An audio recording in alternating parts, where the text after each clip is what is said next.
begin, I'd like to take a little survey. Raise your hands if you've stayed up past 11 p.m. doing homework. Past midnight? 1 in the morning? 4 in the morning? Okay, good. I would say you can put your hands down now, but you already did that, so. I guess your life is rather busy with classes, chapel, fun with friends, and one of the more stressful aspects of college life, homework. You may find yourself with a lot on your plate. Oh, and you might have a little time for sleep as well. But when you have 2 papers due the next morning before your 8 a.m. classes, and you've already spent so much time working on your one project that's worth a third of your final grade, it's easy to put sleep on the back burner. Excuse me. So foregoing sleep is justified, right? Actually, you should really be trying to make time for sufficient sleep.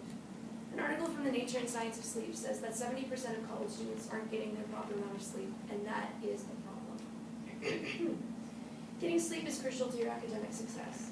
According to the American Academy of Sleep Medicine, skipping out on your shut-eye can hurt your ability to retain information. In addition to hurting your studies, a lack of adequate sleep can also stress you out and wear down your immune system, holistically hurting your chances at academic success. To start, what is adequate sleep? Everyone needs sleep, but everyone has a different sleep requirement. Experts from California Polytech recommend 8 hours of sleep a night, but others may find that they require more, others may find that they require less. So now let's talk about how that lack of sleep affects you.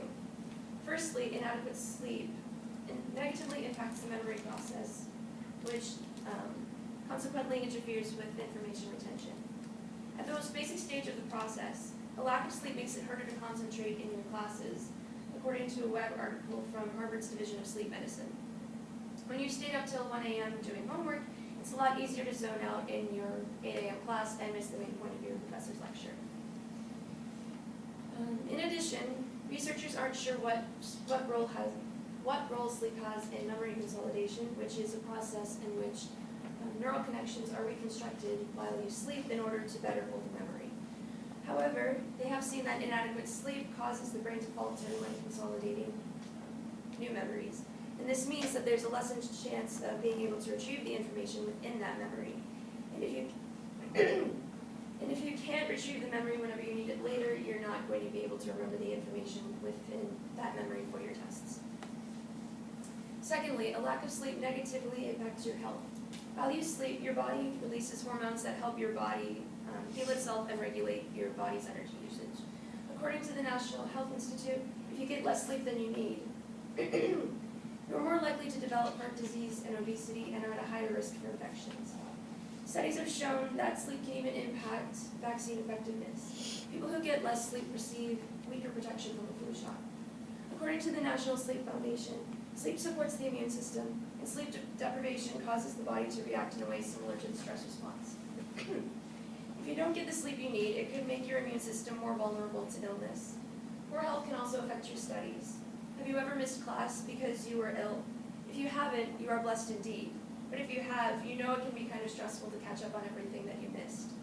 The college workload is stressful enough as it is. Staying up late to complete your homework isn't going to help with that. It just might make it worse. Sleep also affects your mental health. Research has shown that students who get a sufficient amount of sleep are less depressed, and according to an article on the Huffington Post, a good night's sleep can contest with eating disorders and also with drug addictions. Slacking on sleep is limited to a higher risk of mental illnesses like anxiety and emotional disorders. It also makes you feel more mentally drained, according to Harvard's Division of Sleep Medicine. You may feel the effects of stress more when you don't sleep well, and being stressed out can be a huge distraction to your academic tasks. As you can see, sleep is important, and we should be getting a lot more of it, especially at a better quality. But how can we do that under this rigorous college schedule we have? A website for nursing students suggests taking power naps, which are brief increments of sleep that last about 20 to 25 minutes. Naps like these stay within the first 2 stages of the sleep cycle, which means that after you finish napping, you can wake up a lot more easily with fewer effects of, say, drowsiness. Be mindful of the time whenever you nap, though. Taking naps after 3 p.m. sort of degrades the quality of your night's sleep, which is where your quality counts. Maybe you convince yourself that you can catch up on sleep on the weekends, or perhaps your schedule permits you to sleep late and so you stay up late. However, neither of those situations are the best for you.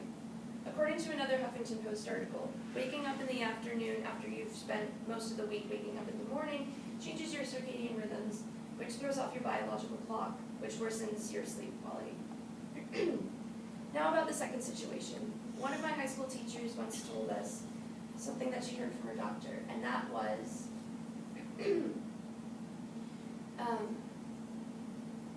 yes, apparently 1 hour of sleep before midnight has the same benefits of 2 hours of sleep slept after midnight. In other words, sleeping from 11 to 7 is a lot better for you than sleeping from 2 to 10. And now let's talk about improving the quality of your sleep. Some of us seem to think of coffee or other caffeinated sources as our best friends. We sip at them all day to keep ourselves awake.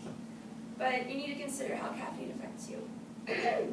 I know that I tend to have a lot more trouble falling asleep if I consume caffeine in the afternoon. And if you know caffeine tends to keep you awake, you should probably eschew caffeine consumption after 12 p.m. How many of you spend time in front of a screen before you go to bed?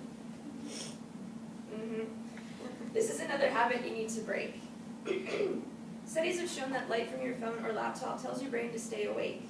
Case in point, sorry, I like to video call my boyfriend at around 9 p.m. and though we're only online till about 10:30, we use Facebook, and so oftentimes I find myself scrolling for about a half hour afterwards, so I get to bed later than I would like. You can replace these habits with more calming, no-tech rituals like reading or journaling. To conclude, you need sleep to do well in class, and you can improve your sleeping habits. Go to bed at a decent hour, and stay away from screens and caffeine before you go to sleep. That being said, I wish you all the best, and I hope you don't transform into a permanently exhausted pigeon. Thank you.